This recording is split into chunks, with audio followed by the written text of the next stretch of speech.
به کسی بگی من پارتی دارم، میگه پارتیت کیه؟ وزیره، معاون وزیره. میگی پارتیم خداست، بهت میخنده.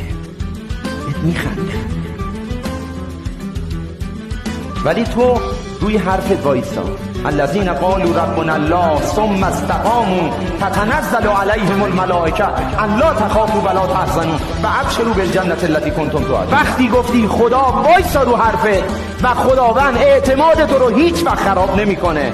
ما دنبال این فرهنگ رو تو قلبمون زنده کنیم. بابا لا معبود از سواک، خدایا هیچکی مثل تو نمیتونه کار کنه، چون تو کار نمی کنی، شاکار میکنی. تو شاکار میکنی. خدا عاشق اینه که تو فقط بگی میخوام.